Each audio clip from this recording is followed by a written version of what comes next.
Централен дневник, добро вечер. По кратките најави започнуваме веднаш. Собранието е почна расправата за избор на преодна влада.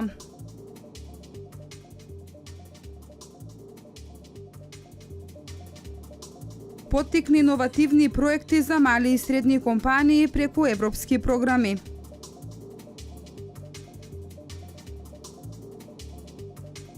Со изложбата Чаршијата во Кавадарци некогаш и денес започна манифестацијата Тиквешки гроздобер.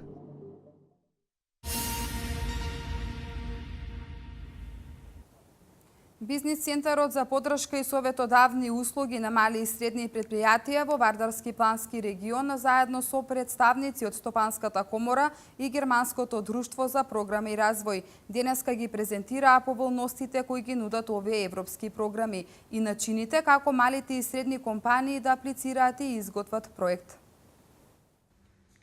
Со цел поттик на малите и средни компании да аплицираат на европски програми за финансирање Косми и Хоризонт и СМ инструментот во рамки на Хоризонт, Бизнис центарот за поддршка и советодавни услуги на мали и средни предпријатија во Вардарскиот и Плански регион, заедно со представници од Стопанската комора и Германското друштво за програма и развој ги презентираа поволностите кои ги нудат овие европски програми и начините како малите и средни компании да аплицираат и изготват проект. Може да добијат финансиски средства кои што се неповратни, негде 75% Европската комисија ги финансира овие проекти.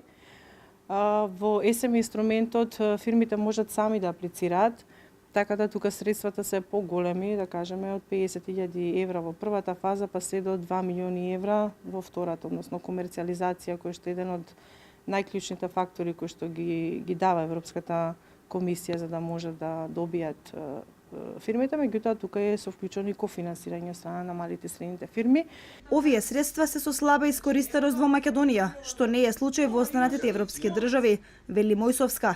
Неголема искористеност на истите има во Германија, Англија и Италија. Многу имаат вклучено во самите компании, па дури во малите компании Центар за истражување и развој, каде што вработуваат од 2 до 3 лица кои што се наменети само за читање на тие повици и подготовка на самите апликации, што е многу битен сегмент каде што кај нас за жал го нема. На европските програми може да аплицираат и општините, градот со јавно-приватно партнерство и јавните предпријатија. Повиците за овие програми постојано се активни на интернет страните на Косми и Хоризонт, така што малите и средни компании, информациите и за кој проект би аплицирале, може да ги најдат токму таму.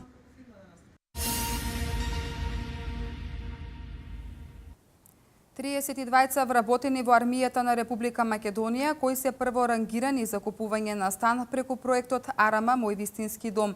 Денеска ги дознаа броевите на становите и сумата која ќе треба да ја исплаќаат во наредните 20 години.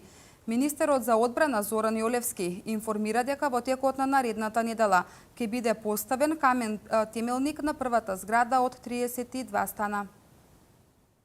Во текот на наредната недела ќе биде поставен камен темелникот на првата зграда со 32 станови од проектот Арама Мој вистински дом, информира министерот за одбрана Зоран Јолевски. 32 вработени во армијата на Република Македонија кои се прворангирани за купување на стан преку овој проект, денеска ги дознаа броевите на становите и сумата која ќе треба да ја исплаќаат во наредните 20 години. Ова е проект на владата Република Македонија, започнат пред неколку години и во текот на едната недела ќе го ставаме камен темелникот на првата зграда од 32 стана. До сега се имаат пријавено над 250 припадници на армијата кои се заинтересирани да го решат своето стамбено прашање преку овој проект и во текот на следната година ќе почне градбата на сите преостанати станови за реализација на овој проект. Конкурсот за запријавување ќе остане отворен перманентно и единствен лимит ќе биде да се собери доволно голема група за да имаме нова зграда за градење. Министерот Јолевски напомена дека конкурсот за пријавување ќе биде отворен постојано додека не се собере доволен број на заинтересирани за да има нова зграда за градење.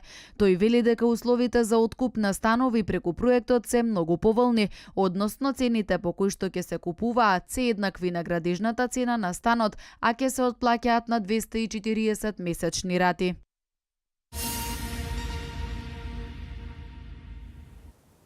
Во тек е промена на водоводната и канализационата мрежа на повеќе улици во општина Свети Николе. Колку досега е сработено и што е преостанато? Линковско вклучување во првиот дневник имавме од колешката Катерина Нацева, каде разговараше со директорот на јавното комунално предпријатие Комуналец Александар Давчев. Да погледнеме дел од разговорот. Се наоѓаме на улица Младинска, каде што вработените од секторот на водовод на јавното комунално предпријатие Комуналец интензивно работат. Значи веќе сме при крај на улица Младинска, каде што ќе продолжиме исто така смена на водоводната мрежа на улица Крсте Мисирков, каде што веќе е дотраена водоводната мрежа која што е азбест, така да ние ќе замениме азбестната водоводна мрежа со ПВЦ. Значи го прошируваме профилот на водоводната мрежа FI 140 за подобар притисок на граѓаните и поквалитетна вода. Значи некаде околу 4000 метра целокупно до сега со овие две големи улици, значи ќе биде заменета азбестната мрежа во ПВЦ и во наредниот период 2017 година секаде каде што е дотраена азбестната мрежа сме во план да ја замениме во ПВЦ.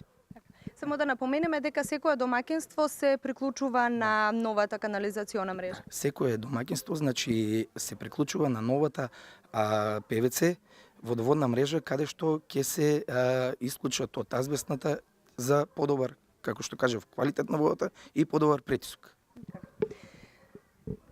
Ние ќе останеме и понатаму да ги следиме сите активности на локалната самоуправа и на општина Свети Николе.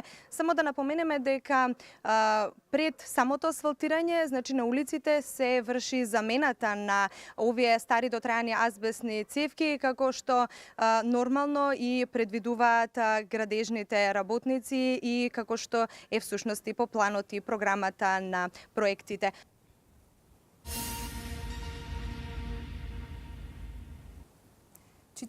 Годишен штипенец е тешко повреден во сообраќајна несреќа која се случила вчера вечер, откако воз удрил во автомобил марка Голф, кој тој го управувал.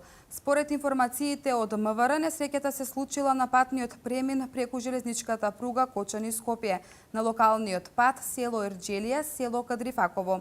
Повредениот штипенец со возило на итната медицинска служба е пренесен на лекување во клинички центар Штип. Полицијата вршела увид и во период од 20 часот и 25 минути до 23 часот и 10 минути. Железничкиот сообраќај бил во прекин.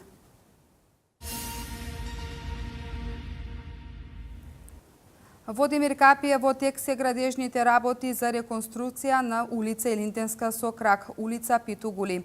Со реконструкцијата ќе се изврши отстранување на оштетениот асфалт, проширување на дел од улицата ќе се изгради атмосферска канализација, тампонирање и асфалтирање со ширина од 5,5 метри и должина од 820 метри. Во тек се градежните работи за реконструкција на улицата Илинденска со крак улица Питугули во Демир Капија. Со реконструктивните активности ќе се изврши отстранување на оштетениот асфалт, проширување на дел од улицата, ќе се изгради атмосферска канализација, тампонирање, вградување на ивичници и асфалтирање со ширина од 5,5 метри и должина од 820 метри. За изведувањето на градежните работи е ангажирана фирмата Жикол од Струмица. Исто така, периодов јавното комунално предпријатие Бошава од Демир Капија врши приклучоци на новата водоводна мрежа, се со цел поквалитетно снабдување на населението со вода за пиење. Покрај ова, на дел од улиците во должина од 180 метри се поставува нова фекална канализација.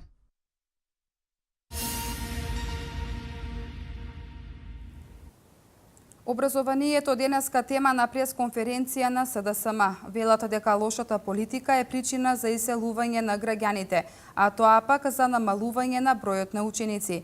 ВМРО ДПМН е во писмена реакција со спротивното. Велат апсурдно е да се направи било каква компарација со состојбите во образованието во време на СДСМ. СДСМ со обвинување до локалната власт. На пресконференција обвинија политиките на ВМРО ДПМН поради кои што младите се заменуваат од Македонија се одразили во образованието.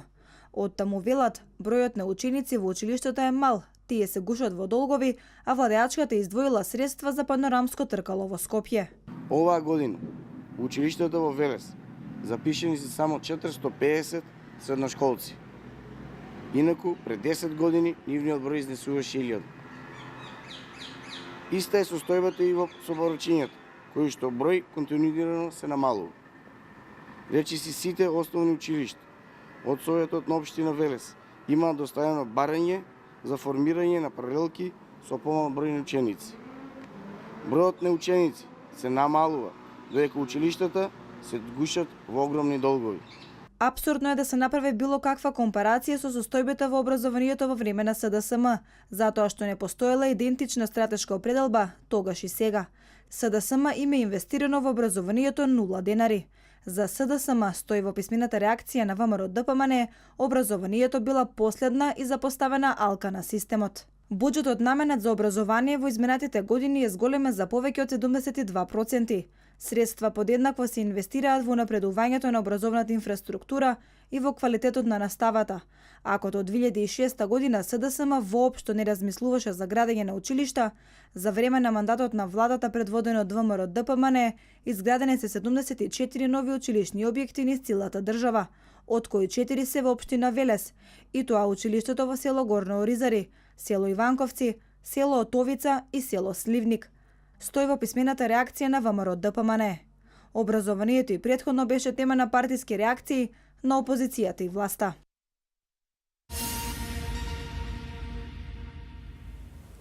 По повод традиционалната стопанско-туристичка манифестација Тиквешки гроздобер во градската музеј галерија беше отворена изложбата Чаршијата во Кавадарци некогаш и денес, чии автори се Петре Камчевски и Димитар Мурџев. Со оваа изложба започна и годинешната манифестација Тиквешки гроздобер. Кавадарци некогаш и денес е насловот на изложбата која денеска точно напладне беше отворена во рамки на манифестацијата Тиквешки гроздобер 2016. На оваа изложба автори се директорот на музеј галеријата Петре Камчевски и Димитар Мурџев, поранешен новинар, а сега портпарол на општина Кавадарци. Најстарата фотографија од Кавадаричката чаршија датира од 1915 година, па се до најновата промена на изгледот на плоштадот и чаршијата во 2011 година. Оние кои што се повозрасни сигурно си имаат своја приказна за тоа како било некогаш Кавадарци. Ние кои што сме родени 69 година си имаме нашата приказна. Меѓутоа и овие кои што се сега деца, кои што утре ќе бидат возрастни, сигурно ќе имаат своја приказна и добро е кога приказните од чаршијата, бидејќи во Кавадарци како еднонационална средина, ние моравме да најдеме некоја поделба и да се делиме на дојденци или на чаршијари. На овие фотографии можеби на половина се сечевам јас, затоа што сум од таа генерација. Повозрастните ги слушам нивните дискусии сега додека разгледуваат, се присетуваат на нивното детство. Првиот запис за Кавадаричката чаршија го направил патописецот Евлија Челепија во 1664 година, кога запишал дека Кавадарци има убава чаршија со 70 занаечиски и трговски дуќани, 2 трговски јана и организиран градски живот. Во чаршијата се вршел целокупниот јавен живот во градот. Тука биле концентрирани најголемиот дел од занаечиските и трговските дуќани во градот. Во чаршијата на едно поголемо багремово дрво имало закачено звонец, со чие звонење со изгревот на сонцето се отворала чаршијата, а со негово повторно чукање со залезот на сонцето чаршијата се затворала. Без друго најубавата сторија, најубавиот запис или приказна за Кавадарци ја има дадено македонскиот писател по потекло од Кавадарци Лазо Каровски во неговиот роман Заорок, во кој што на многу убав начин ја опишува чаршијата во Кавадарци од крајот на 19-тиот, почетокот на 20-тиот век. Тој на едно место во својот роман кажува дека ако сакате да ја видите душата на градот, на било кој град, тогаш видете ја неговата чаршија. Чаршијата представува огледало на секој град. Чаршијата во Кавадарци била огледало на градот. Тука се случувале најважните настани од градското живење. Значаен белег на кавадаречката чаршија било корзото, кое долги години било една од кавадаречките атракции. Во текот на својата историја плоштадот во Кавадарци доживеал неколку поголеми реконструкции. Првата во 1954 година, во 63-та, 71-та, а последната во 2010-2011 година, со цел на граѓаните да им овозможи плоштадот да го доживеат како најпрепознатлив белег на градот, суштествена потреба и нераскинлив дел од нивниот живот. Изложбата е представена на 40 паноа и содржи околу 160 на фотографии.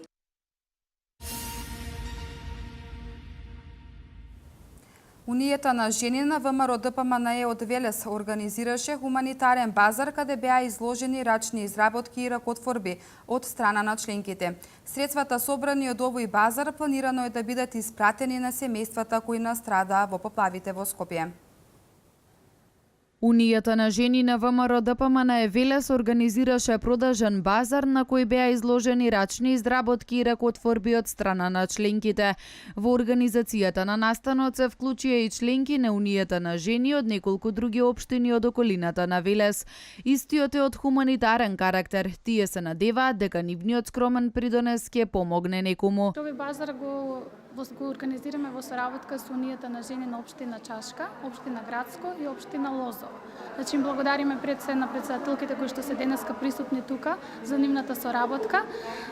Средствата кои што ќе бидат собрани од овој хуманитарен базар планирано е да бидат испратени значи на семејствата кои што беа настрадани од поплавите во Скопје. Унијата на жени на ВМРО ДПМНЕ континуирано ги спроведува своите активности. Она што е актуелно е распишаниот ликовен конкурс по повод Денот на независноста на Република Македонија.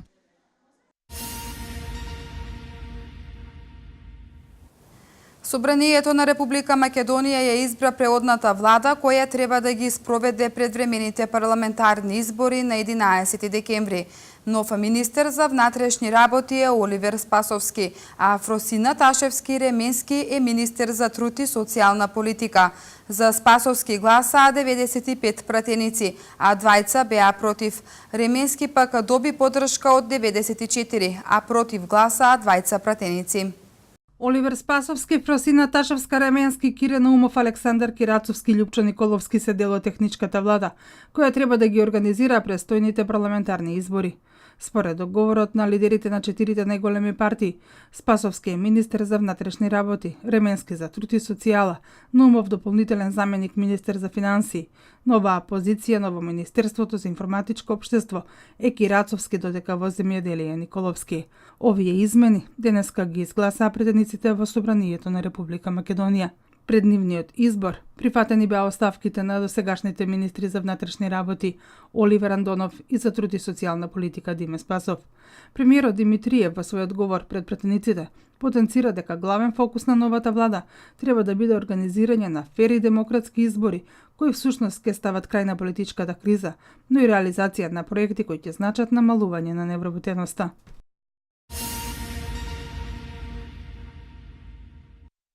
Мајка Тереза, најголемата хуманистка и добитничка на Нобеловата награда за мир, во недела ќе биде прогласена за светица. Прогласувањето ќе го изврши папата Франциск на плоштадот Свети Петар во Рим, Италија, а се очекува на тој чин да присуствуваат стотици илјади верници. Најголемиот дел од својот живот мајка Тереза го помина помагајќи им на сиромашните во Калкута. Нобеловата награда ја доби во 1979 година поради нејзината хуманитарна работа. Родена е на 26 август 1910 година како Агнес Гонџа Боја Джиу во Скопје, а почина на 87 годишна возраст на 5 септември во 1997 година. Името мајка Тереза го носи од својата 18 година. Инаку папата ќе ја прогласи за светица откако Ватикан и призна две чуда, двете поврзани со излекување на болни лица, едно во Индија, друго во Бразил. Во последните неколку години во Македонија се оддава значително внимание на ликот и делото на мајка Тереза, како лик кој обединува и се направија многу чекори за нејзина популаризација. Властите од Флорида соопштија дека во САД за прв пат се спроведе акцијата за уништување на комарците преносители на вирусот Зика. Ураганот Хермина стигна до Флорида. Вести од светот. Властите од Флорида соопштија дека во Соединетите Американски држави за прв пат се спроведува акција за уништување на комарците преносливи на вирусот Зика. Опасните инсекти се откриени во Мајами, на југоисток од сојузната држава. Минатиот месец, надлежните во Мајами ги регистрирале првите случаеви на инфицирани лица. Досега нивниот број изнесува 49. Дури 656 лица се заразиле надвор од Флорида. Помеѓу заразените со Зика во Флорида се 80 бремени жени. Вирусот е опасен само за бремените, бидејќи може да причини деформација на плодот, позната како микроцефалија.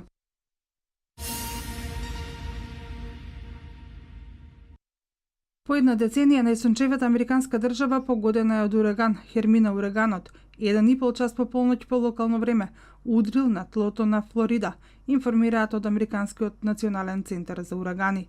Според очекувањата, Хермина ќе предизвика поплави и оштетувања, а гувернерот на Флорида Рик Скот предупредил на ситуација потенцијално опасна по животот на луѓето. Локалните медиуми пренесуваат дека прогласена е вонредна ситуација во повеќе од 67 окрузи во Флорида.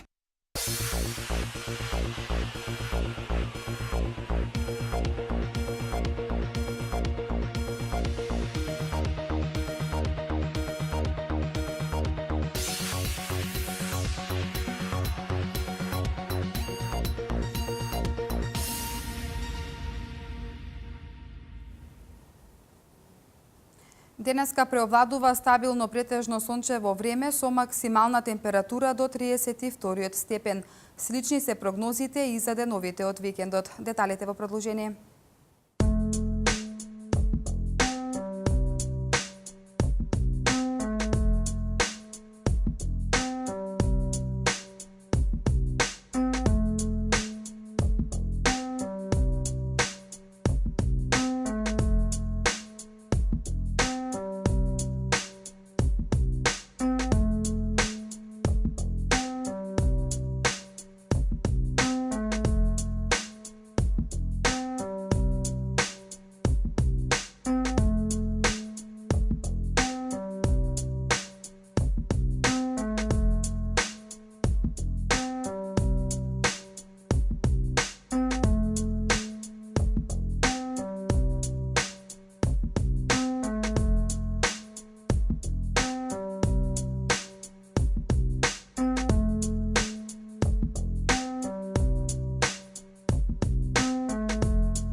Ви благодарам на вниманието. Имајте пријатна вечер. Пријатно.